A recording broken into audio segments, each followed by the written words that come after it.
Welcome to Solo, the single person's guide to a remarkable life.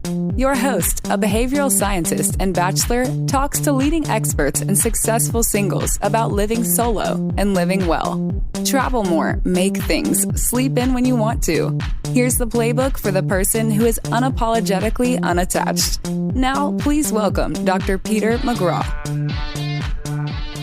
Welcome back. Thank you for the positive response to the recent emergency episode, Living Remarkably During a Pandemic, the coronavirus edition. Some episodes launching around now were taped prior to the start of the crisis. Others were taped after. This one was taped after. I ask you, could you imagine starting over and pursuing a new remarkable life? My guest co-host and I speak to an old friend of mine, Lisa Slavid, who's starting a new chapter, or as we conclude, she's beginning to climb her second mountain.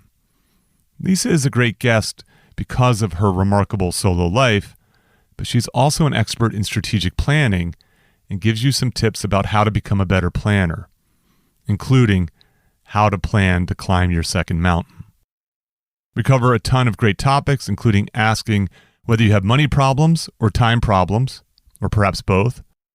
We discuss the book, The 4 Agreements, and the dangers of human domestication. I disclose how much I like it when people bet on themselves. I also cry on the air, so pay special attention for that. One last thing, do you want to get involved in helping get the solo word out?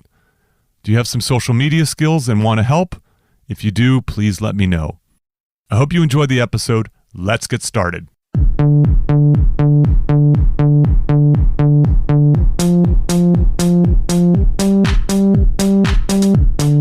Welcome to Solo, the single person's guide to a remarkable life. I'm Peter McGraw. Today's guest is Lisa Slavid. Lisa is an expert in strategic planning, positive psychology, strengths building, motivation, and innovation. She has over 25 years of experience designing learning workshops, programs, and keynote speeches, working with organizations from corporations, universities, and nonprofits. She's an organizational consultant, an executive coach, a semester at Sea trustee, and the director of organizational and performance management at UC Santa Barbara. Lisa is also the creator of P-Doodles, the cartoon. Welcome, Lisa. Thanks, Pete. Hi. We are joined by a guest co-host who was a previous guest on the podcast, Isabella Imani. Isabella is a LA-based relationship and behavioral coach specializing in helping clients through inner alignment and goal setting. She has more than 7 years of experience in personal development and partnering with leadership of Fortune 500 companies such as Blue Cross Blue Shield, Live Nation, Viacom, and Paramount Studios. She's also a professional speaker and previously worked in HR and operations. She was the recent guest on the emergency corona pandemic episode. Welcome, Isabella. Thank you, Peter. So it's great to have both of you here. Lisa, I thought we would start by asking you to tell listeners how we know each other. And Isabella, she doesn't know either. We know each other because we both started as resident directors in 1994 at the University of California, Santa Barbara. And I feel like I remember meeting you in the interview venue, and you don't remember that. I don't remember that at all. So first of all, Lisa and I were both alive in 1994 and eligible to work. And so, yes, we would you say we were resident advisors? We were basically RAs with master's degrees. Yes, we managed residence halls. We were paid not well to manage residence halls at UC Santa Barbara. So I managed San Nicolas, San Nick. Yeah. And you were in Santa Cruz. I was in Santa Rosa. Santa Rosa. The first residence hall at UC Santa Barbara. Yes. And it was a hard job. For at least the first year, it was a hard job. There was a lot of transition. Yes. So Lisa and I became good friends, close, thrown into the fire. We did. I remember a sunset walk because it was also at the beach, so it wasn't actually that hard. And we had a top 10 list of top 10 things that don't suck. We did? Yeah, we did. It sounds like such a thing we would have. Especially with Letterman at the time, yeah. Do you remember any of those things? Working by the beach, I think was one of them, yeah. It was an idyllic location. Yeah. Yes, so this is in Goleta, which is about 13 miles north. Anything else that people need to know about us knowing each other. I don't remember meeting you during the interview process. You were in like one of the foyers and we said hi to each other and you just said, I just think of everyone here as a potential new colleague, so I'm just going to make friends. I love that. Do you guys have any like embarrassing stories from one another that you can share? Oh, I'm sure Lisa has some about me. Yeah, but I'm not sharing them. I don't mind. Actually, Yeah. it's okay to share them. If they come up, please don't hold back. Okay. You're blushing though. I can't wait. I'm sure that is really funny. So I will tell folks what I remember about Lisa. So one of the great things about Lisa was, first of all, she was highly competent. So she was good at this job. She's whip smart, but then she also has this really creative artistic side, which I remember her sort of exploring even back then. Drawing, you were drawing a lot, if I remember correctly. I think I drew us and our two friends, Steve and Kanae, all as Simpson characters back then. Yes, okay, that's right. And we would also, so there was also something that we would do. So we were both mostly single back then. True. And so some things don't change. But True. we were not as good at it as we are now. So there was a lot more angst and anxiety, and I felt like a little bit of a fish out of water. So I was an East Coast boy. I'd moved there from New Jersey. I dressed like an East Coast boy. I had up to that point, very provincial life. I hadn't traveled much, and I was going west. I was really excited in going west, and then I ran smack into this very challenging job as a 24-year-old. And so it was really useful to have a good friend like Lisa that I could rely on both personally and professionally. Obviously, we would go on walks and talk and so on. And then we had some other friends, Steve and Kanae, who have since been married and have 2 children. They live in Santa Cruz, and we would do burrito nights. It was classic. It was great. So we would do burrito nights, and we would play cards, and it was probably a weekly, bi-weekly. It would happen frequently. You used to grade us on how we made our burritos. I still do that sometimes on how well people wrap their burritos. Is there what's the strategy here? Don't overstuff. Don't overstuff. That's the first thing, because otherwise, if you overstuff, your burrito becomes a tostada. And if you make it too wet, it starts to fall apart, and then you get an F. You get an F on your burrito. Good to know. Oh my God. I gave a lot of C's. Steve got really good at it, so he's a competitive dude. So that's right. I've done burrito nights my whole life. I kind of retired them in the last couple years, but I did 20 plus years of hosting burrito night. It's a big winner. People love burrito night. I can't wait for the next one. Yeah. We're going. Okay. Yeah. And we'll see. But burrito night had a long run. Anything else that comes to mind that we need in terms of a basic? I think just the thing too is that we would talk about more than just work, that it was cool to hang out with you because you were curious about other things. And I think I got to hear a little bit of the inklings of where you're going to go with your doctorate, just about, well, why would that be? And, positing questions. And that's what I enjoyed. Yeah. So Isabella, it's fine to jump in with any sort of questions or anything you have. I'll say one other thing before we get a little bit more deeply into this. I think it's really fascinating that in many ways, Lisa and my lives have diverged, and now we've come back together, and that there are sort of some interesting parallels that are happening. It's funny how that is. So Lisa stayed at UCSB, moved around the university a bunch, and I left. And I went to all places, Columbus, Ohio, to do a PhD. We did have some other things in common. We both went on semester at sea multiple times. We both date women.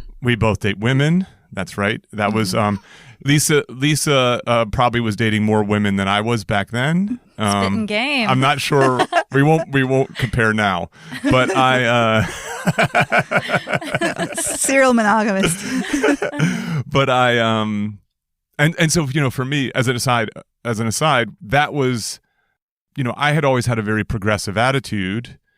I grew up in a really diverse neighborhood I was the white boy in a black neighborhood growing up, and went to a very, sort of a diverse state school, had lots of different types of friends.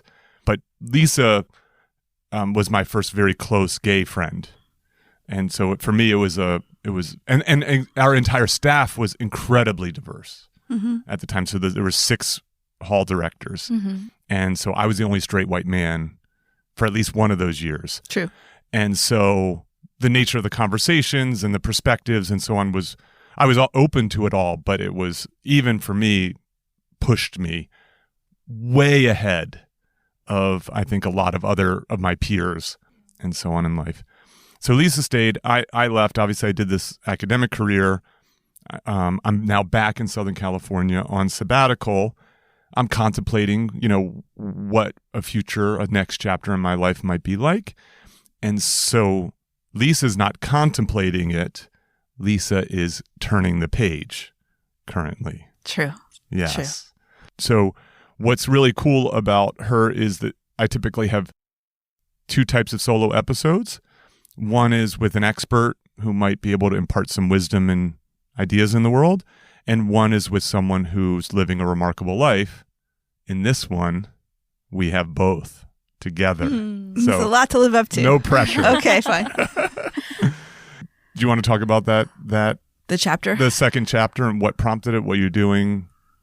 Yeah, I think for a while I've just been contemplating. So working at UCSB has been fantastic, but I've been there for 26 years. I think part of the longevity of that has been able to go do semester at sea and travel 4 times around the world. Maybe tell people what Semester at Sea is. That's a great comment.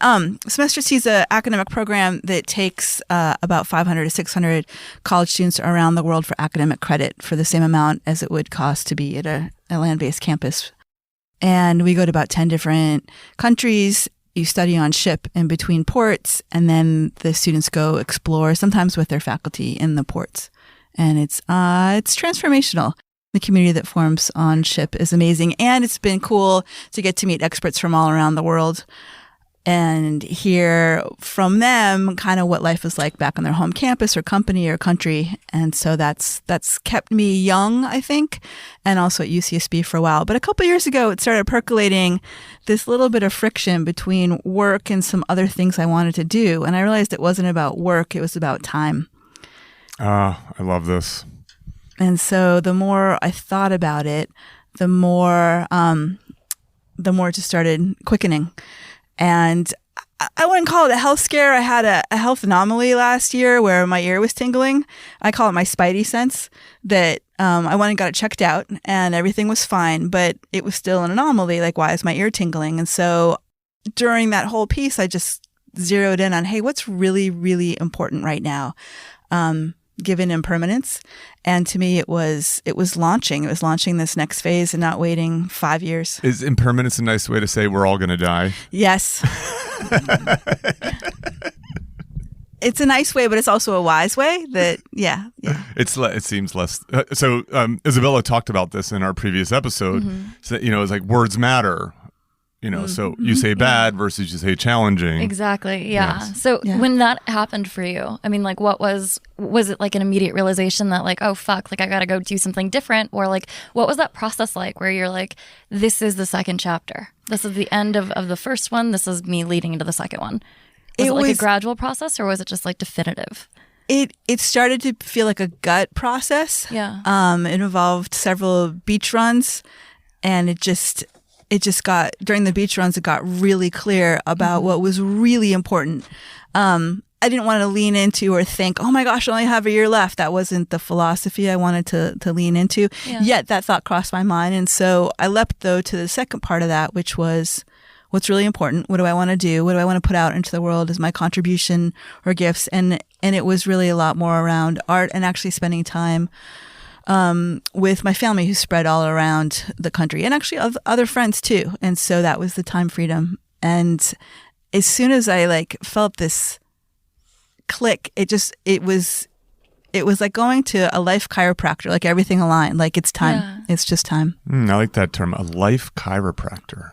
I do too. And I like that you talk about alignment. Obviously, that's something oh my goodness, this is amazing. I talk about that so much in my work. My little tagline for kind of just describing what I do is reprogramming subconscious behavioral patterns through inner alignment and goal setting. And the inner alignment portion, at least in the context of my job, encompasses like a lot of psychological and coaching frameworks. And so like when you say inner alignment, it's crazy because that's a tug at your energy. You're a life chiropractor, Isabella. I never thought about that, but maybe I should add that to the That's title. what you are. Yeah. But I love that. So when you started to get this emotional tug of like, gosh, something feels out of alignment, for some people that can be really scary, right? Like they're like, oh, like what do I do? Do I stay in this job? And there's more or less like an internal conflict. And then when you decide to really kind of like move forward and take action, I mean, there's one or two options. You either stay where you are or you move forward and take action. So you're obviously moving forward and taking action. But how did you that bravery that comes with it, that courage, like, can you explain what that process is like for you? Because I know you're currently living it right now. I am. So part of my role has been strategic planning. And so sometimes I apply that to my life, obviously. And so that was what I was like, okay, what things do I need to move to make this happen? So once everything clicked that this decision was going to happen, it was scary and empowering and exhilarating. And how long ago was this? A year. Okay. I think that's important. That it was to share that it was that long of a process. Is that big changes, they don't happen like they do in the movies. Right. Right? So little changes can happen fast, tidying up. Yeah. That can have an important effect. But big changes take often, especially if you're going to undo 25 years of living in Santa Barbara and working at a university and pursuing a particular career, it takes a lot to make that change. A huge shift in your mindset. It was, and there was strategy on different levels. So when I decided that, I also decided, well, let me drop down to 80% time at UCSB and really up the consulting I was doing externally.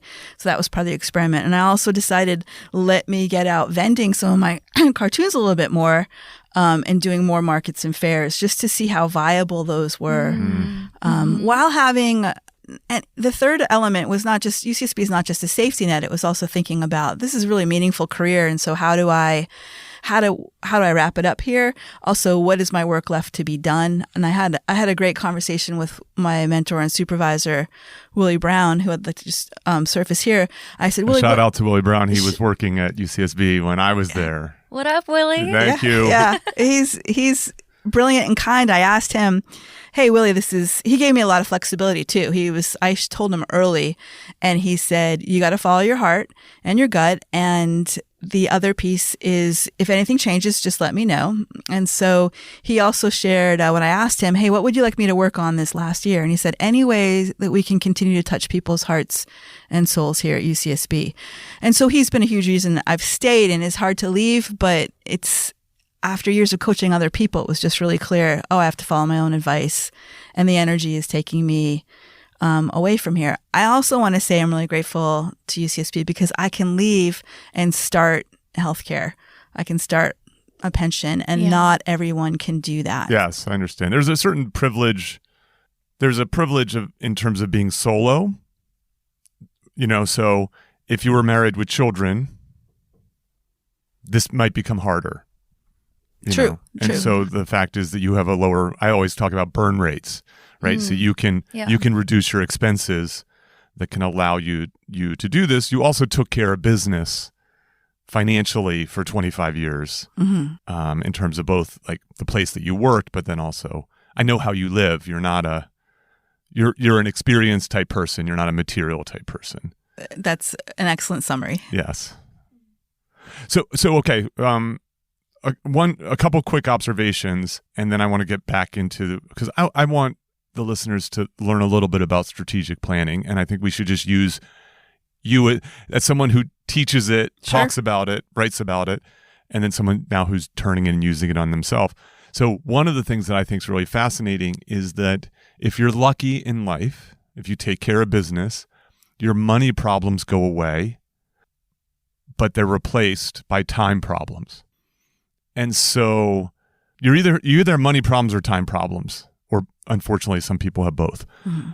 And so you realize that you have time problems, right? You were no longer struggling to make ends meet. you were struggling to do all the things that you want to do. Yes. And this is important, not do the things you don't want to do. I'm tracking. Okay, you're tracking. So basically it's like, this happens a lot in people's careers. They get good enough, they move up the chain, they start to have more and more responsibilities, and sometimes they get further and further away from the things that get them excited. And now they're spending a lot of time around a rectangular table under fluorescent lights, talking about stuff that deep down is not really going to make anything matter. And so I'm not saying this is for you per se, Lisa, but I'm saying is like, and you just go, I'm not sure I ever want to sit around a rectangular table anymore under fluorescent lights. And so that may prompt some changes. The second thing I want to highlight is I love that you didn't just jump in and just one day you just walk in, you just hand someone your resignation letter and like, I'm going out in the world and I'm going to make my new way. Rather, you started to experiment. What will this next chapter look like? And that's reminiscent of a previous episode where I talked to entrepreneurs and we talk about how do you spin up a new business and when do you quit your day job?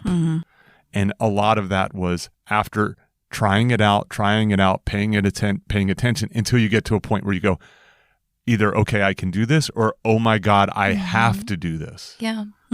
So I love that you said that too, because I know, like, when I started my company a few months ago, it's been longer than a few months, like 6 months ago, I kind of did something very similar where I was like, I love what I'm doing. I was head of HR and operations for a management company, and I loved the company head over heels, in love with everyone there. But I realized that there was a disconnect in terms of alignment. Like, I still loved people. I was head of HR and operations, absolutely loved people, but I didn't love it in the capacity that I was doing it in.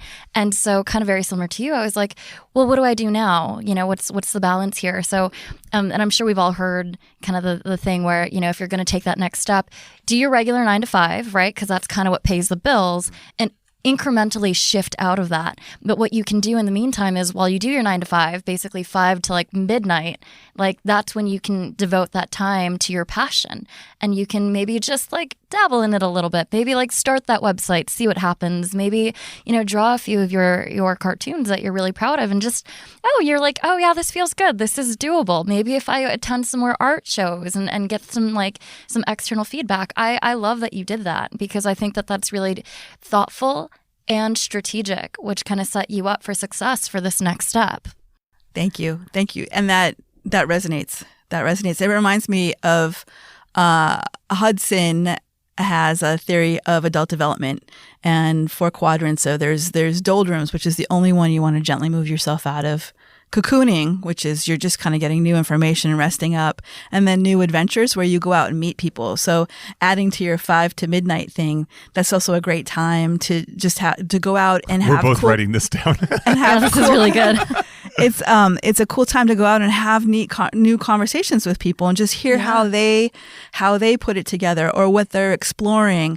The 4th phase is go for it phase, when you're ready to launch. And so you can be in different phases for different aspects of your life. And again, the only one that they suggest that you gently move yourself out of is the doldrums. That's so it's being doldrums, stuck. Cocooning, new adventures, and the go for it phase. Got it. That's a Hudson from the Hudson Institute. That's fun. Yeah. I'm writing this down. Sorry. So what's in? So we don't know what's happening with Corona at the moment, and so I think at the time of this taping, it feels like people are doing a lot of cocooning. Yeah. Right. So, and this is a new thing for them. I live in a world of new adventures and going for it all the time. Probably my problem is I don't cocoon well. I'm a bad cocooner. It doesn't work that way, but if you want to call yourself a bad cocooner, go for it. I'm challenged by cocooning. Exactly. Isabella's a good influence. Thank you. I'm a quick learner, though. So I think that's great. But what I think is sort of interesting is, especially the doldrums thing can help spur change. Like, I think, who knows, if we're still alive and things are kind of getting back to normal at the time that this is playing, I want people I want good to come of this Yeah. scare, which is people thinking about thinking about their impermanence Yeah. and thinking about their day to day and starting to think about what a second chapter may be like. So if I can ask you this, Lisa, can you give the world, the listeners, a sort of primer on strategic planning, just the basics of it, just to help orient them, and then how you sort of use those principles as you were kind of moving forward with the second chapter? Sure.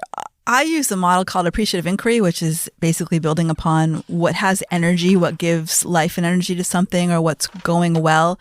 It's not so much appreciative in, hey, you are great, but appreciative and let's build upon this. It builds upon itself. So you ask yourself, what's going well? As you start to think about planning for what's next, there's a model. It's called the 4D model. Of course there is. Of course, right? I love these models. There's so I'm writing many. them all That's the down. problem. I mean, I'll put this stuff in the exhibits, of course. Okay. And there is an appreciative inquiry commons in it. David Cooper-Ryder and Dr. Diana Whitney both did a lot of research on this and have great material and books on it too. And they did research that when you do planning with organizations, if you give them the opportunity to think about past successes and their strengths, that the challenges that come up, they feel more capable of solving. And so the 4D model, though, is dreaming, discovery. I'm going to get it wrong. I have to do another take. It's wrong. Discovery, dreaming, designing, and delivering. Huh. So this sounds like, okay, so you said discovery, dreaming, designing, and delivery. So if I may, it sounds like discovery is this sort of impetus. I recognize that there's some disconnect between where I am and where I'm at. Discovery is more, that might even be pre that, which is essentially, it's a cycle of renewal, essentially. Okay.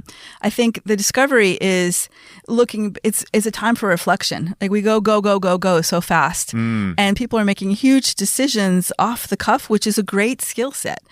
And what happens when you slow down and just get a moment to reflect and actually talk to other people in the room and build upon, instead of fear, build upon some wisdom. And so the discovery is, hey, let's talk about recent successes. What worked really well? What do we feel really excited about? What gives us energy? And then you pose questions. So there's an appreciative inquiry interview. You pose the question of, tell us about successes, tell us about a strength, what's giving you energy right now. And the classic question is, what are one or two really big, bold wishes you have for the future? That's the dreaming part. Yeah. That's the dreaming part. Can I ask you those questions then? So just to kind of flip it back on you, since you're kind of our case study here, is that too much? So is that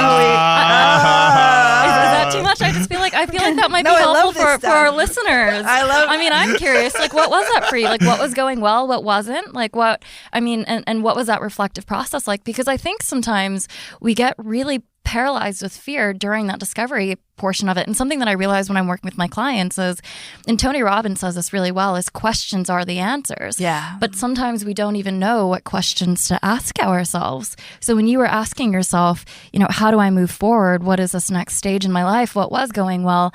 What actually ignites this passion in me? Yeah. Like, what was that like for you? It had its own impetus in terms of this ear tingling, but that for me all along, I was kind of operating under the assumption of time. Like, oh, I have time to do this job and to write those books and to continue to do cartooning and to do merchandising for that and to consult. And so I realized, okay, actually, I might not have all that time. And so the question that started to surface for me is, what's really important? What's really important right now? And what's really important to me. And so there's a values base to this too, which is why I think a lot of organizations do work with what their values are. But also I do a lot of work with people it's along the lines of the Leadership Challenge by Posner and yeah. Sorry, I know Posner. So it'll be in the exhibits. Okay, thanks. About kind of what values guide your life. And so for me, the question that emerges is, what's really important right now? And what do I want my contributions to be for this next phase of my life? Can I ask how much the fact that you sort of study these things, talk about these things, did you start to go, maybe I should use some of these things on myself? Or was it that you had this, your spidey sense, and then it set you down a path and you're like, oh, look, I have this whole repertoire of models that I can use. And did you fully like sit down with a piece of paper and go and work it out, or did you just work it through your head as you went on hikes and beach runs and so on? I worked it out more through my head. And I would say I've applied a lot of these models to my life over the years, but this was one where I added that element of impermanence to it. And it actually, again, talking about alignment, everything just snapped to about, to not procrastinate this. Yeah. And to step into it. I love that you keep coming back to the word impermanence, because something that we find too, especially like, when we're goal setting and we're trying to accomplish our goals, is when we can actually identify as our goals and like really embody it as being a part of our identity, those goals are more likely to come to fruition and be more sustainable long term. So like when you're really committed to this, where you're like, you know what, I actually won't be here forever. Like, what do I do now? So now it's a part of your identity, and there's almost like this race against. I mean, that sounds silly, time, right? No, like, I feel like I have this thing I call it the big day theory. Okay, every day's a big day. And part of the reason I feel that is like I have a lot of things I want to do. Yeah. And so I'm filling my days, I'm filling my weeks, I'm filling my months, I'm filling my years, and I have fewer years than I did. I mean, seeing Lisa, so Lisa and I had lunch recently. I was up in Santa Barbara on business and saw some old faces. And Lisa and I got to catch up one-on-one, and it was really delightful. I just have so much affection. I'm going to cry right now. Aww. I have so much affection for her. And so I think for me, it was kind of it was an interesting day. It was like this really reflective day, seeing a little how the town had changed a bit, seeing how my friends had changed. Everybody was 25 years older. Yeah.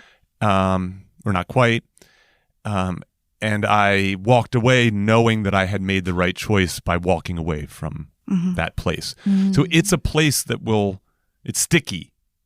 Santa Barbara's a sticky place. It's hard to leave. The weather's beautiful. It's gorgeous. Yeah. It's an easy life if you can afford it, and I was glad that I went off and had adventures and built a career and, done all these kinds of things. And then Lisa tells me that she's leaving. And I was like, wow, because of the stickiness of it all. Yeah. I think. And so I was delighted to hear that, because I think Lisa's bigger than UCSB. Yeah. Thank you, Pete. The affection is mutual. Are we gonna start all crying right now? Guys, that was really no, sweet. I'll cry later. But that was sweet, and it's mutual. I've been tracking you. You're big in my life and what you go and explore with the humor code and talking to people around the world and taking risks. And when you just started your quote, like every day is a big day, like I jumped in, that quote resonates with me. I have a side project in my head about thinking about cool people in my life who have neat quotes, and I love to draw them with their quote. Oh. And so I have lots of side projects. I have too many quotes. That's okay. I have lots of side projects in my head. But you need to know that after we met, I think when was that? January? No, December? When was that? In Santa Barbara. Anyways, a couple months ago, that you called me a couple weeks later and you said, Lisa, I just want you to know I'm really excited and proud of you, and I love it when people bet on themselves. And that's been like one of my guiding stars through the nervousness part of this. So thank you. I do. I love anybody out there who's betting on themselves. I'm a big fan of that. Samesies. I think this is really cool to witness too, and I know that you guys have a really deep relationship, and I'm just getting to know both of you in real time. But what I love about this, so have you guys read the book? I think it's called The Second Mountain. I forgot who it's by. No. I'm like reading 3 different books right now, but I just finished. Lisa and I are writing things down. I just finished this one yesterday, and so essentially it talks about our first mountain, more or less, is ego driven, and this is a generalizing statement where it's like we're conditioned to go to school, go to university, get that job, and the family and the cars, right? And some people actually spend their whole lives trying to reach the top of that first mountain. Many of them don't. But for those that do, maybe it just ends there. And essentially in this book, it talks about the first mountain being more ego driven, right? Where it's just like, we're expected to get this job. We're expected to have that high earning salary. We're expected to have this family of this idea. The second mountain is what they talk about, which is where most people don't ever really get to. But if you are fortunate enough to get there, it talks about the importance of the second mountain, where it's less ego driven. It's all about, how do I serve? And in watching both of you talk about your careers, and Lisa, for you especially, coming out of your first mountain, saying, because you've spoken a lot about this, and I think the common denominator here, especially for both of you, is adding value and contributing. It's less about, because you've already had your long career, at UCB. Did I say that right? UCSB. Yeah, UCSB. UCB is the improv. That comes up on this podcast too. But what's really cool is witnessing you go through the second mountain, and it's more about contribution. And I've heard you say contribution several times now, which is really cool. And what I love about also continuing on to this conversation, and this is the nerd in me referencing so many books, The 4 Agreements by Don Miguel Ruiz. Yes. So one of my favorite books. It's a quick and easy read, but I know, Peter, you and I talked about this before. It starts out in the first 5 pages talking about human domestication. Yes, thanks for returning to that, because we did not address that enough in the previous episode, and I regretted it. So essentially what it talks about in terms of human domestication is what I said about the first mountain is, we're expected to fit in these little boxes, and our thoughts really our thoughts. The fact that, who knows, eating ice cream for breakfast, is that right or wrong? Who writes these rules, right? But the fact that you're coming out of this and you're saying, you know what, I had a great career. And that doesn't take away from the now. That's a part of you. But you're like, you know what, I'm choosing something more. I know that life is so much more than just what I had here in Santa Barbara. And you're betting on yourself. And you're saying, I'm going to take this risk because you know what? Life is really short. I think that's so powerful to witness, especially and you as well, Peter. Do you want to react to that? And then I have a question. I also love. Sorry, that was a huge round of applause. What are the 4 agreements? Just to quiz you two. So the first one is be impeccable with your words. So say what you mean. Always use your word in the service of light and truth. Yeah. Always do your best. So even if your best is just getting up in the morning, if that's the best that you can do, you did your best. Mm-hmm. The other one is don't make assumptions. Ooh, yeah, that's a good one. Look at you two nerds. All right, give me the last one. Don't take it personally. Yes, don't take anything personally. That's great. But these are really, really powerful, very simple agreements to live by, but super powerful. But especially as we talk about this with the listeners, how to come out of that thought process of, this is what is expected of me. And I think so many people, especially solo listeners, are like, well, what is expected of me at age 30? What is expected of me at age 50? Bringing it back to that, who the fuck cares? What is expected of you? What the fuck do you want to do with your life? And then do it. And that's so powerful. I do think there is something about, if you live your life to make other people happy, you're going to make yourself unhappy. Yeah. Yes. And I do like the first part of that book too, the 4 agreements. If you do nothing else, just learn the 4 agreements. Period. It's great. But I love that you read that. The first part of the book too is, thank you. I love that you were spouting it off too. Is about the hundreds of agreements we make with people all the time that we're unconscious about. And I think that kind of relates to what you're trying to do with solo living a remarkable life, is bringing some of that consciousness out of hey, what are you agreeing to? Yeah, that's right. Yeah, where does it say that I have to do this? Yeah. Yeah. So, Lisa, what is the second chapter going to look like? People are listening. They're like, well, what the hell is this woman going to do? What is she going to do? What are you going to do? Yeah. Are you in the delivery phase right now? Or are you in the designing phase? I am in who knows what phase we're all in right now. Well, sure. I'm in the designing phase with some delivery. You're transitioning. Yeah, okay. yeah, and some experimentation in that too. Okay, so what to the best that you can, what's the second chapter looking like? To the best that I know, the second mountain. Ooh. Oh, quick note too. I have another mentor, because when you do leadership development and strategic planning, you get a lot of cool mentors in consultants who work with you. So Lou Ann Daly wrote a book that talks about outdwelling and then indwelling and the journeys of that. And so outdwelling sounds a lot like the first mountain, where you're accumulating things and you're kind of on the tracks, and then indwelling is what's really important. I need to interrupt. I'm so sorry. I think there's a little bit of a mini lesson here in a show don't tell kind of way, which is the number of books that you two have just referenced, I don't know if the average person knows this, but like books are like a cheat code to living a good life. Yeah. And Absolutely. so when you there was these sort of common denominators of very successful people. So one of them is that they take care of themselves. So they're good about getting sleep. They eat well. They exercise. So both of you, so Lisa, you've already referenced exercise. Isabella, before we were talking about this, she's talking about the hike that she's going to go on later today and the good healthy food that she ate this morning prior to this. Reading books is one of those other things. It's very difficult to find a highly successful person who not only doesn't read, but doesn't read a lot of books. Absolutely. In part because there's this what's called a compounding effect of reading books. That is that reading 1,000 books is not 1,000 times better than reading one book. It's 10,000 times better than reading one book. And so people might be like, oh my God, another book I got to read. But that should be a welcome moment. I'm going to list all of these. I actually really love that you said that. So growing up, I had a very turbulent upbringing and very non-traditional upbringing in so many ways. And so I didn't have mentorship. I started college when I was 15. We lived in poverty and we just didn't have that. And so I decided at an early age, I wanted so much more for myself. And that's exactly what I was going to go after and living it right now. And I'm so grateful for that. But what I realized too is with the turbulent upbringing that I had, that also didn't allow me the opportunity to have a lot of mentors. So a goal that I made for myself, which is one that I live, because you are what you do, not what you say you'll do, is I read a minimum of 1 book a week. I've actually finished 3 this week, and then I listen to a podcast a day. Because as we know, with let's not forget about the importance of those podcasts. Oh, fuck yeah. Those They podcasts. rock. This one in particular. They rock, especially if you have to stay at home for long periods of time. But what's cool about it too is unless you're learning something new every single day, then you're still reliving. And this is where a lot of people get in the same mindset and going back to your impermanence thought, right?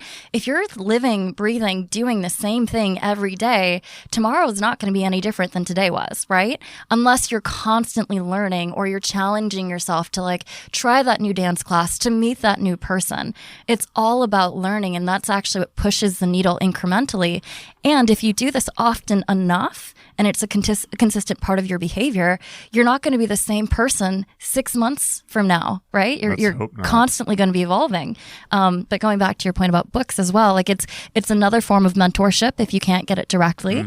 But it's also just another form of pushing the needle and expanding your mind, because it's really your mindset that gets you from point A to point B. And some really interesting neuroscience and all that too, about how we get stuck in habits and what happens when we encounter something new, and how it activates all types of new neural pathways. Oh yeah, Dr. Joe Dispenza talks about that. He is a neuroscientist who talks about I think he talks about epigenetics and how our genes are more or less passed down from generation to generation, and our environment plays a factor in our thought. So right, if you're triggered by a certain environment, that'll trigger your thoughts trigger your emotions trigger your behavioral patterns, and you get in this cycle until you can elevate your thinking outside of that. That's the short thought of it, but just yeah. Another book. So okay, so what the hell are you going to do? Well, tell us everything. I was trying to think about, sometimes it's more fun to see something visually, but when you're talking about living a good life, it reminded me of one of my cartoons, Asparagus Tips, which are a bunch of asparagus giving tips. And so one of them is get outside, get outside for a little bit. The other one says floss daily. And the third one is saying be awesome. But I think I'd like to edit that to read a book. That sounds, I think we're going to update that for the podcast. So what's next is going to be a blend of wherever kind of consulting and coaching takes me, and cartooning. And so there's a lot to do. People ask me, Lisa, are you worried about when you don't have the 8 to 5 anymore? Which ironically used to be 9 to 5, according to Dolly Parton. But I'm not worried, because this is what my weekends look like. I'll read and I'll go for a run or a hike or a walk with friends on the beach, and then I'm doing things, thinking about what idea do I want to do over here with the cartoon? What kind of product could I do? What kind of cartoon do I want to draw? Just even on the way down here, when I'm driving, cartoons pop in my head. They pop in the middle of the night. And then I have other things I want to do too. So one thing is, let's talk about pea doodles, because we've referenced it a couple times right now. So one thing that you're going to use this time for is to work on your art. Yes. To work on pea doodles as well as other artistic projects that you have. Correct. Okay. So I have to say this. I love your pea doodles. Thank you. I remember when it popped up in my social media feed how many years ago? I started pea doodles in 2009. Okay. But it started going viral in 2014. Okay. So I think I probably saw it, though, early on, Yeah. 10 years ago. I'm sure I reached out to you. You did. You said you were killing it. You have a good memory, boy. So I knew that I had reached out because I was really moved by it. Also because I did like one of these little sort of like Tiger Wood fist pumping motions because I knew that Lisa had this in her from way back in the day, from seeing her doodle and fuss around. Yeah. When we had quiet moments in our life, and so I was just like, oh, this is great. And also, so how would you describe? I mean, I'm going to do a poor job describing pea doodles. So, what exactly is a pea doodle? A pea doodle is. They're going to be. I'm going to have some pictures in the exhibits, of course. They're mainly one-panel cartoons that are play on words, and they don't typically involve people. They involve. They started with fruits and vegetables, and then small animals and inanimate objects, and that was just. It was just fun, and they came to me. It used to be like doodling in the margins, and then I got a tablet in the margins, so suddenly I was doodling on computer, and then Facebook opened up to the world beyond just the .edu, and they embody a lot of my values. They're all almost 99.9% of them are nonviolent. Celery stalking is not necessarily nonviolent. So I have one in front of me right now. It's a picture of a 4-leaf clover that's been anthropomorphized. So it has a little 3-leaf clover. Thank you. See? 3-leaf clover. Thank you. With a little smiley face and little tiny arms. And it says, actually, I feel pretty lucky just the way I am. Yeah. Yeah. So, you don't need to be a 4-leaf clover. To be lucky. Yeah. Yes, I love it. It's great. And then this other one, I'm looking at this one here. It's a mint, a mint leaf, a cartoon mint leaf, and it says, "You can do it. You've got this." But underneath it says, "Encouragement." So I see the play off words. It's so cute. It's very charming. Thank you. I love. All right, wait, one more. Okay. And then maybe you could talk about these 3. Sure. And the other one is, so it's a small key, like a key that you'd put in a lock, again with a little face and little tiny arms, and it says, "I'm a little door key." Aren't we all? And I could see that. I could see all of these in you. Yeah. Lisa. Yeah.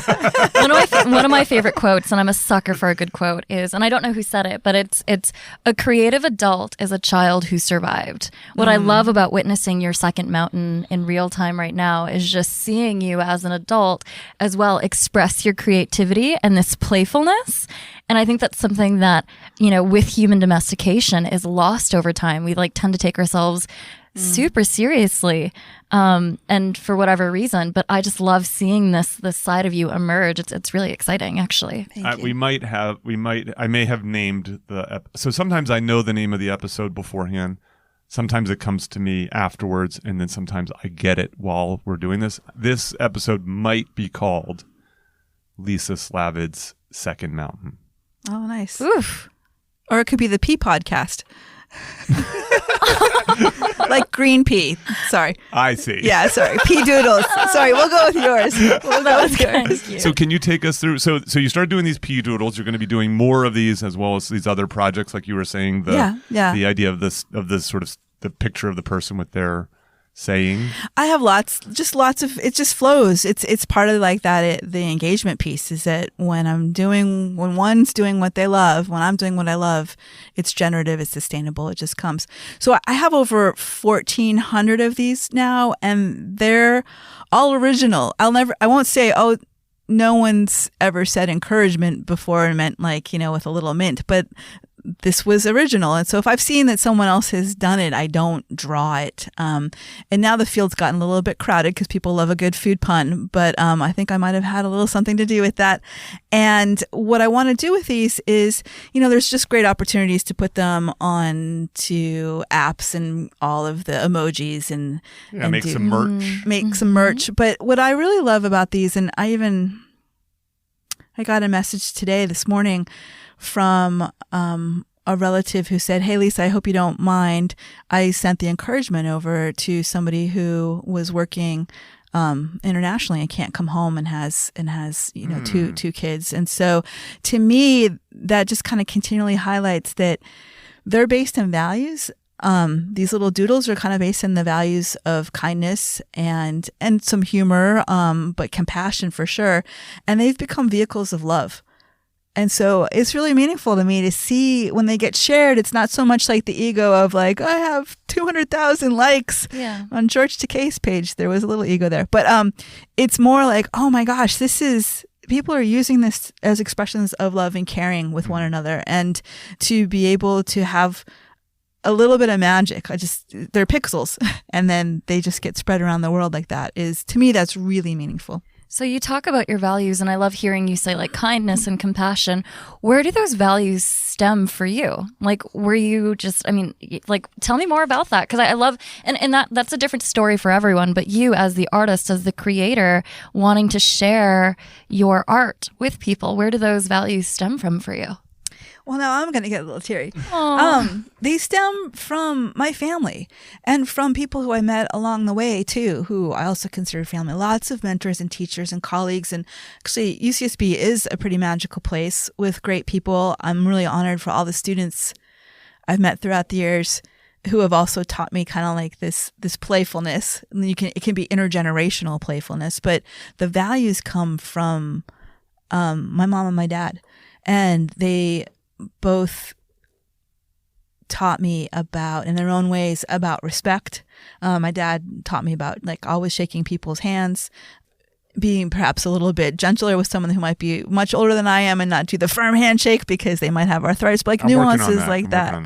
Nuances like that. And both compassion. My mom, really empathetic, really compassionate. She was a social worker for 20 years for patients with Alzheimer's at the VA, and also creativity. Like I really remember vividly waking up one morning after my mom had been away on a trip, and I woke up and in my room was an easel, a plastic sword, which was really cool for me because I love the whole superhero thing, with also Wonder Woman. And the easel was like art. I just was really encouraged all along the way, and they just allowed to have me to be an imaginative child, and with lots of books. I mean, the books all stand out to me. I got a little teary-eyed because I love my folks and I'm lucky to have them both still alive right now. And I was supposed to see them all next month, and I don't think I'm going to get to do that. So, yeah. I think that's a really beautiful story. I also, and can I ask one more question? I feel like I'm hijacking a little bit. This is good. What I love about just hearing you speak is how you're bridging your passion with like kind of your current existence, but that doesn't take away from the fact that there might still be an element of fear as you're going through this discovery design phase of your life. Can you talk a little bit more about that? Like how you're able to say, I'm choosing passion, not necessarily over fear, because that obviously is coming with you, and that's a part of the process. That's a part of the entrepreneurial process, or just life in general. But you're choosing that more or less over that. So you're allowing your passion to really just drive, the fact that you're able to kind of like burn your boat, so to speak, and pursue this full time. But can you explain that process, what that's like for you right now with like bringing that fear and overcoming it? Yeah. In pursuit of your passion. As much as I have a handle on it right now, it has been about planning, like Pete said. Like I didn't just jump into this. And so there's been like a year of planning. I downsized. So I lived in a adorable cottage solo up in the mountains. Now I'm a little bit closer to town, another adorable cottage, but with a roommate. My friend Gary had an extra room, and so he was gracious enough to say, yeah, come on in. I cut my housing costs by 50%. And so I took steps that, even though that was a big change, this is going to enable me to have more time freedom. And just talking to people. Be a little less cocooned. I'll be a little, exactly. Literally, exactly. Yes. Yeah. No, that's Yeah, like, your place up in the mountains, you alone kind of thing, versus now you're down in the city and you have someone you're close with. Yeah. But making sacrifices for the things that you love, I think, is what I heard too. Yeah. Because I think sometimes people are also fearful of that. I know that I was. When I was starting my career, I was like, oh my goodness. And I was making a substantial income. And I'm so grateful for that as the executive role that I had. And I was like, oh shit, am I going to have to lose that in order to pursue this life of freedom that I want? Thankfully, it didn't take me too long to build that back up. Just by the grace of God and a lot of hard work, but that isn't always the case. And making those sacrifices, that's to be expected when you're really pursuing a life of meaningful purpose. Yeah, there is something that I think needs to be stated here, and I'm going to be the guy who does it. There's an interesting, I don't know the right way to say it, but there's this sort of interesting tension that exists. So for someone who's considering the kind of change that Lisa is and that Isabella did, there's often you take a step back financially. And so that's seen as a sacrifice, right? So I'm giving away a steady income, and some of the security, knowing, just knowing that that check plays. I wish there's like a Nassim Taleb quote about like, there's nothing worse than a regular paycheck in terms of living like your best life, because it can make you lazy. And it can make you play it safe, and it can, play it secure and so on. I actually think in the case of Isabella, we were already seeing this. You might have taken a step back temporarily, but you're doing financially as well as ever with your own and on your own terms, right? Yeah. And so what I think is going to be fascinating for you, Lisa, and of course, this is not a requirement of your second mountain, but it's a possibility of a second mountain, is if you allow yourself to dedicate more time and energy, resources to your art, your art is scalable in a way that your university job is not. Right. And so, sure, you might end up making less money for the next 25 years than you did in the previous 25 years. That would be fine. You can do it. No problem. But there's a chance that you don't just make the same amount of money, but you make 10 times the amount of money as a result of that. And I will say this, your pea doodles bring people joy, and people will pay for value. Yeah, thanks. And so I don't think there's anything wrong with, turning art into commerce. And so what I'm excited for is to see what could happen as pea doodles moves from 10% of your efforts, to 50% of your efforts. I'm excited for that too. I was always hesitant to make my artwork for me, like to put pressure on these little ones. I don't feel like I'm doing that. I feel like I'm making art and I'm trusting the universe and putting it out there and seeing what happens. And I think you're right. I think it's scalable. And even if it's not, I invested my time where I wanted to. Yeah, this is not a requirement for your second mountain. Right, it's just the potential of the second mountain. I will tell you this: it wasn't going to happen if you were still doing your 8 to 6 or 9 to 6, 5 or whatever, 8 to whatever it is. 9 to 5. 9 to 5. And I also, if I can acknowledge this, and I don't mean to be political with it, but to me, I often wonder if we did all have healthcare, what other dreams people would be pursuing. Well, I think this is an interesting thing about this country, which is, on one hand, it's one of the better countries in the world to be an entrepreneur and to be innovative, as demonstrated by the great innovations that are being produced. Yeah. Then the question becomes, well, if there were some systematic changes in like you said, that you don't have to tie your healthcare to a job, right? Might people take more risks? So, or do more of their passions. That's what I mean. Grow more things, whatever that might be. Yeah, entrepreneurship is all about risk and reward. Reward and risk are correlated. Yeah. I want to ask about your switch, your move down the mountain. Mm-hmm. So you have a Facebook post that I'm not on Facebook much, thankfully. I have been a little bit more because I've been trying to get the word out about solo, and so I've leaned a little bit back into it. But I came across one of your Facebook posts. I'm just going to read it. All right. Lisa's like cringing no right pressure. now. I'm excited. You didn't put it out on Facebook. I did. Lisa writes, being a strategic planner, I've been very methodical about my upcoming move. I've known for over 3 months that I would be moving. So I've been sorting, giving things away, upcycling. What's upcycling? Reusing something. Oh, I see. So the simplest example is this shirt has holes in it. I will use it to clean the. Oh, great. Okay. Marie Kondoing, parentheses, truly letting go of things and lightening up, properly disposing of things and donating to my favorite local thrift store. This is Alpha Thrift Store in Santa Barbara? Yes. Okay. And yet here I am with moving week being this week and somehow still finding myself in that phase of holy shit, this is still a lot of stuff and dropping things haphazardly into boxes and bags. My conclusion, there's no escaping that part of moving, at least for me, kudos to those of you who have reached this level of adulting. It got even crazier.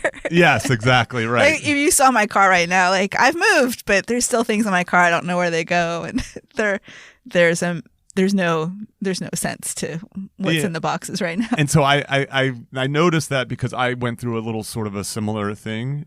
So I start early on things. I learned that thankfully like early in life to start early on things. So I had to pack up my house that I had been in for 10 years in order to have renters and in order to move into my box in the sky. So I just needed many fewer things. I also love a good tidying up process, both emotionally, psychologically, and so on. But I had exactly the same. I started way early, and as it was approaching, I was like, my goodness, there's a lot to do. And so this is just a friendly reminder to people is like, you want to start early on things as a result of that. But there is something that's really, I think, freeing about that experience. So what makes tidying up difficult is something called loss aversion. Okay? And so you've got this t-shirt. T-shirts are good ones because t-shirts are, and if sometimes there's sort of psychic value associated with a t-shirt. It's associated with an important concert, important person, or important time in life. But the average t-shirt, there's no psychic value in it. And you say, I haven't worn this t-shirt in a year. I'm a grown-ass man. I don't wear many t-shirts anymore. Anyways, like it's not like when I was in my 20s and I lived in t-shirts. Mm-hmm. So there's a potential loss and a potential gain to upcycling it, turning into a rag, or donating it. You probably shouldn't be throwing away t-shirts because you can use them for other things. And so the gain is the space in your closet, in your bag, in your box, whatever it might be. In terms of decision making, it's sitting there amongst a bunch of other t-shirts, which you have to think, am I going to wear that t-shirt or not? And then you say no, right? So you're saving decision making time and energy. But there's a potential loss, which is giving it up. You have to recognize that I'm losing this thing, and that, well, what if I'm the anticipated regret of, what if I ever need it or want it, and that pang that you'll have with it. I would add to that pang now too. I'm trying to shrink my consumer footprint, and so I don't want to have to give up something that I might need to buy again later. Yeah, so that's where the regret comes in. It adds to that what you're talking about. Yeah. Yes, indeed. Like sort of old clothes that you wouldn't wear anymore, but you're like, well, I might need them for a Halloween costume. that kind of thing. Yeah. I can paint in these. Yeah, right. Yeah. What if I gotta? Yeah. I love that you say that. One of the questions that I ask my clients is, what are you willing to lose in order to gain? And this is an exercise that we do in terms of, write that one down. That was pretty good. It's really good. It's really good. We don't even need the mics rolling for us to get something out of this. So what are you willing to lose in order to gain? And so it's an exercise that I do in terms of assessing our old self versus our actual self, and then our ideal self. And essentially what we're trying to do is we're trying to bridge the gap between our actual self and our ideal self. So then I ask them, what are you willing to lose in order to gain? Is that people, right? What are there certain people that are not adding to your success or this new ideal self that you're trying to show up as? Are they holding you back? Or is that, or are those like trinkets? Are those memories? Are they, is this adding to your mental and emotional clutter? If it is, remove it. to the best that you can. Yeah, it's not easy to do. Yeah, it's not easy, but just assessing that, just ask yourself that question is, what are you willing to lose in order to gain? And as you're taking on this new chapter of your life, that's not saying remove my old identity at all, but it's really just saying what parts of that do I need to strip away from? Maybe it's that person that used to play really small working at a university. Maybe I need to lose that self in order to gain this new entrepreneur life that I'm showing up as, who, this person who speaks in their truth and that, that actually stands with that momentum and like that lives in freedom. So, yeah, I can tell you that. So getting rid of stuff is so difficult that Marie Kondo uses this standard, which is, does this bring me joy? Right? So that's designed to overcome loss aversion. Nice. And I can tell to those of you who are considering doing this, especially if you've been kind of hunkered down for a while and trying to make your space a little bit more livable and cleaner, so I have done all of that. Lisa, you've done all that now. I've done, and I've also moved 25 times in my life. So this is, So you're used to doing it. I'm used to doing it. But you know what? The fascinating thing is you almost never miss those things. Yeah. Like I can tell you this, I have a big box of clothes that I didn't bring with me on this hiatus to Los Angeles. And I can't even remember what they are. Like, you know what I mean? So I clearly don't miss them, because I can't even, like, it probably would be fine if someone just took that box and just dropped it off at Goodwill. Yeah. And my life would not be altered in any meaningful way. Yeah. There's a TED Talk about being a minimalist. And I think sometimes people think minimalism means like living cheaply or living, I don't know, like whatever. But essentially it's living in a cave. Yeah. Right. And that's not it. It's just like not having more than you need, right? Living a simple life, but one of quality. And I think that's a big takeaway is as you elevate in this second mountain that you're taking on, it's just like quality of life. What kind of quality of life do I want now? Is it one of possessions, which I already have? Or is it one of, going back to what you said earlier, is it one of experiences, not just ones that I curate for myself, but curate with other people? Yeah. Your t-shirts are not going to help you achieve your life goals. No. And you talked too, Pete, about the decisions. Like there's the less you have, or if you can make a filtering decision, which is I'm just seeking quality, then you spend less psychic energy on sorting, packing. I haven't worn this, even physically moving it around in your closet or in your cupboards. Like, so using that quality filter, I think helps us free up our space to do bigger dreams. Indeed. So Isabella, one of the things that you were saying, I think, like, look, it's kind of easy to talk about t-shirts. It's much more difficult to talk about people. And so what you were referring to, and this probably is not a word that you use, I noticed, but I will use it, which is toxic people. It's a little bit of a buzzword these days, so I hesitate to use it. But there's a conversation that's starting to happen in the kind of sort of public vernacular. Certainly there's been research on this, and from an organizational standpoint, again, is oftentimes removing a toxic person, a person who's causes conflict, who's mean, who's negative, who's a bad example, whatever it might be, who doesn't uplift, has more of a benefit to an organization or to a person than adding a wonderful person. And this is connected to that idea of loss aversion. Loss aversion is a special case of what's called the negativity bias. And the negativity bias essentially says is that negative things have a much bigger effect on our emotions and our health and our well-being and our attention and our moods and nearly everything about us than positive things. And so one of the paths to living a remarkable life is not adding more and more good things. It's removing those challenging things, those bad people, the things that are sort of in the way of what it is you want to achieve. Yeah, I love that you said that. I know that for me and for anyone, but I'll just talk about my experience. When I was starting my company, it was really scary. I got so much pushback of, what qualifications do you have, or who do you think you are? You might be too young, or da-da-da, like whatever it may be. I heard it all. And it was really interesting. I actually heard a lot of that feedback from the people that were closest to me. And what I had to do was I had to use my discernment to say, this is them acting out of fear, questioning because they're fearful of my success and like they're projecting, and that's okay. Like, you know, being as grounded as I am, I'm grateful that I was able to see that.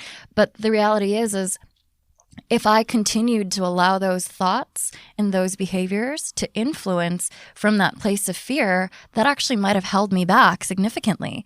And so it got to a place where I was like, okay, what behaviors can I no longer tolerate as I level up? I even had to look at that in terms of my dating life, where I was like, okay, if I'm going to be this boss ass Isabella, CEO of a company that will soon grow exponentially, what even mindset disciplines do I have to actually like enact now? Does that mean, you know, like not dwelling for 3 days if a guy doesn't call me back? It's like, no, I don't have time for that. I need to start letting go of even my toxic behaviors. His loss. Yeah, fuck that. I mean, that's never happened. But just in the off chance that it did, even I had to say, what toxic behaviors do I have to let go of within myself to say that I won't allow this as I free up mental and emotional space for this elevated person that I'm becoming. So Lisa, you're embarking on the second chapter. So where does your sort of dating life? This is not really a podcast about dating per se. It's hard to ignore completely when you talk about solo living. And I think one of the cool things about living a remarkable life is that it has this sort of ironic outcome of making you a really appealing partner. Right? You know, people are energized and excited by people who live their life unapologetically, who are making art, who are creating things, who are wake up saying today's a big day. You know, we like to be around people who are inspiring and energetic and fun and creative and so on. And so I'm curious in terms of where you're at. Have you noticed any of that? Where are you with regard to relationship wise? I think because I've been wrapping up at UCSB and launching new things, I haven't noticed. I'm running the race right now, and it's a solo race, and the time freedom that comes with that has been really relieving. I've had the great honor and joy of having had great relationships throughout my life. Grateful for those folks. And I'm not saying no to relationships in the future, but right now it's my filter is on that not now. And also, if the right person came along, I trust the universe. I trust that would happen. But right now, my focus, it's been so freeing just to focus on some of these projects, on this change, on reflection. And I think, to me, that it's just added to the time freedom.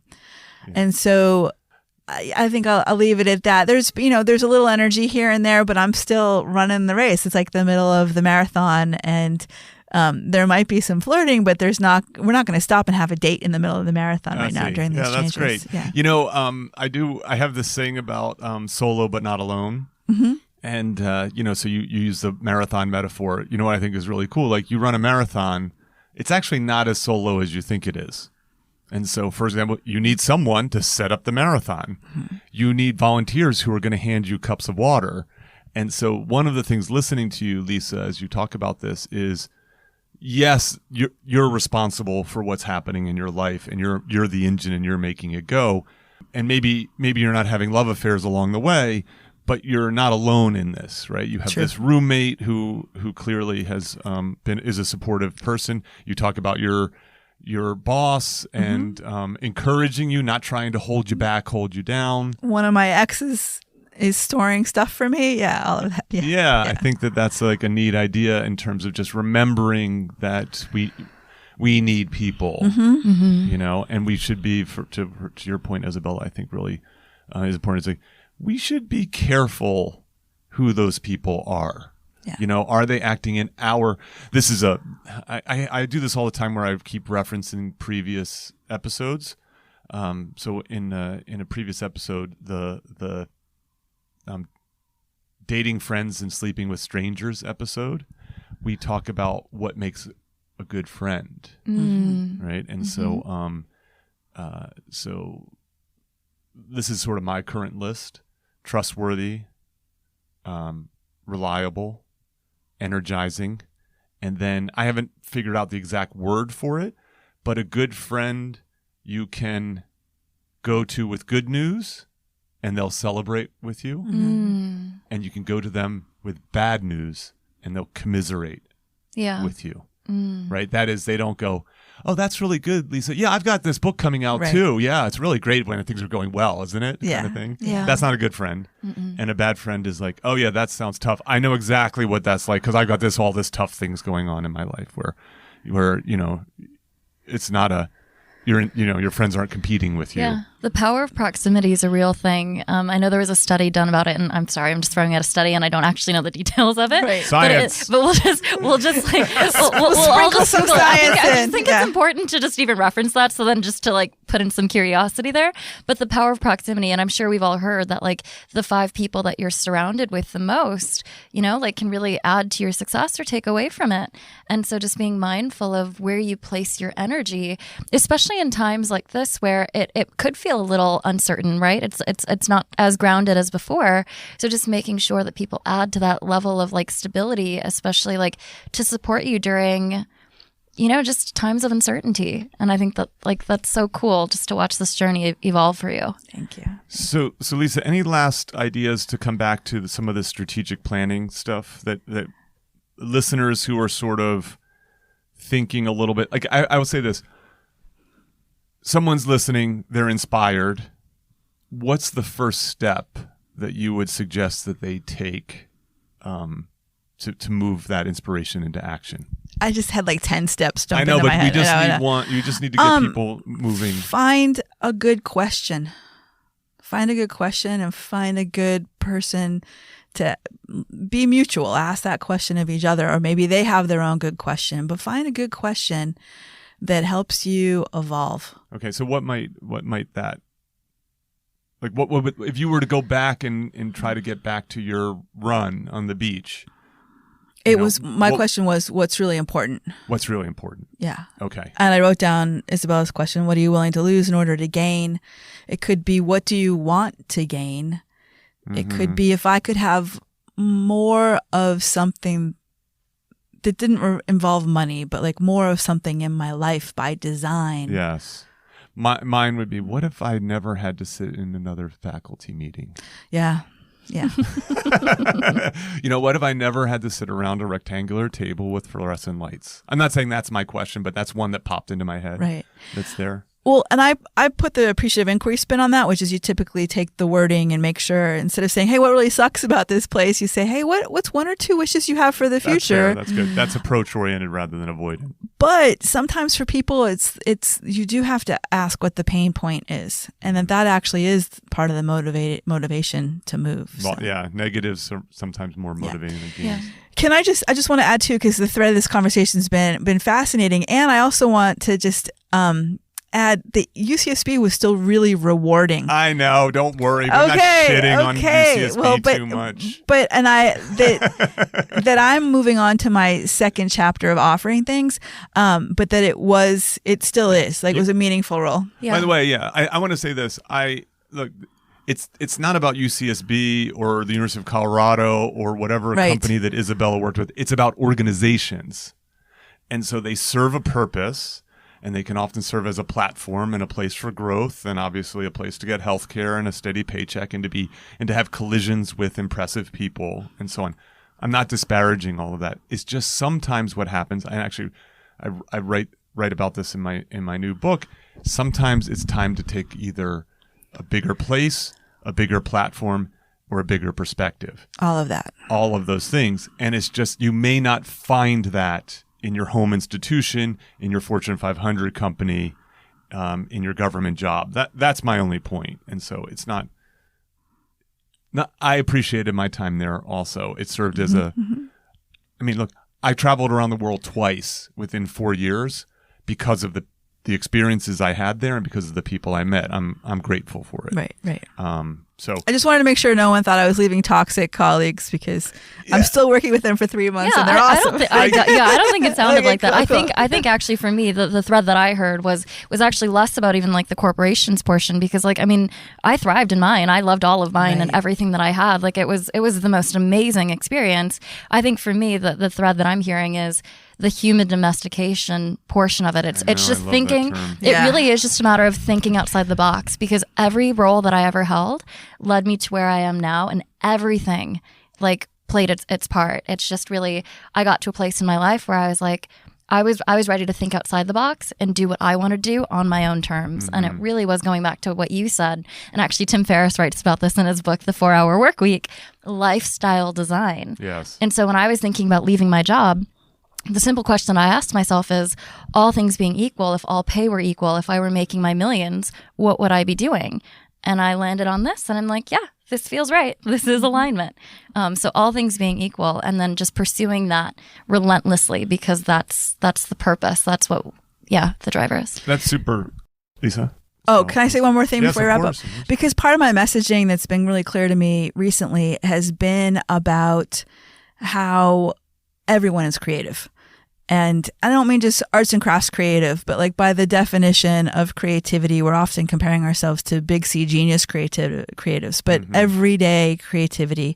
And so a lot of my work has been. And so if we're going to do we are doing a podcast, I'd be like, that is part of the message I would want to get out there too, about how do you increase your own sense of agency through creativity? You know, and I think the first step in that is to say, I'm a creative person. Yes. I started thinking of myself as a creative person 10 years ago. So I managed to recreate my childhood energy. Ooh, inner child. Yeah, inner theory. child alive as a 40-year-old. Once I started thinking of myself as a creative person, referring to myself as a creative person to myself and to others, guess what I started doing? Creating. Yes. Yeah. Amazing. Here we are. So I'm just thrilled that you two did this. And Lisa had other plans that were canceled today, and she still came down. She left the bubble of Santa Barbara and came down to the big city to sit with us. And then Isabella has been so great about just saying yes to everything that I have asked her to do. One of the ideas that I think is important to do is, if you want to encourage people to live a remarkable life, it helps to tell them what a remarkable life might be.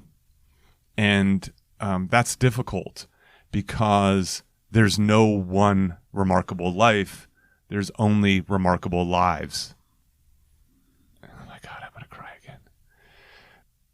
And so so Lisa's path is a path where she is clearly leaning in to this. I like this PERMA model of Martin Seligman. So pleasure, engagement, relationships, meaning, and achievement. And I think Lisa's always leaned into the R, to the relationship one, whether it be in her partnerships and her ability to maintain positive relationships even after breakups. The fact that we're still, even though we don't see each other much, have this connection 25 years later.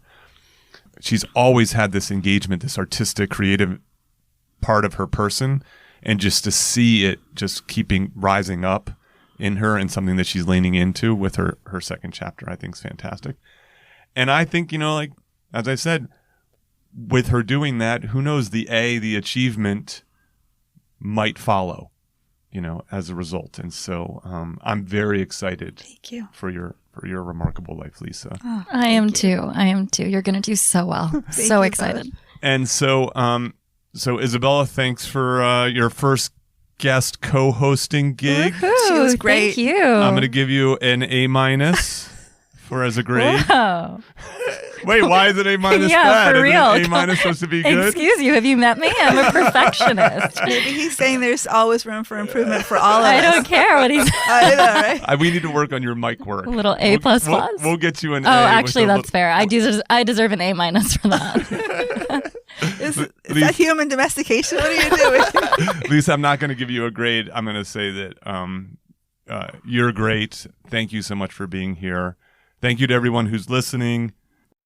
I've just been overwhelmed with the number of people who are reaching out to me calling me, sending me text messages, sending me social media messages, telling me how much they're enjoying the podcast. It's been so encouraging. It's making me work harder than ever on this side project. So much so that I'm looking forward to growing it. So thanks to all of you, the listeners. I hope that you are happy and healthy and finding ways to thrive during these uncertain times. Thank you and cheers. Thank you for listening to Solo, the single person's guide to a remarkable life. For more about our guests and show notes, go to petermcgraw.com. Please subscribe and share with your single friends.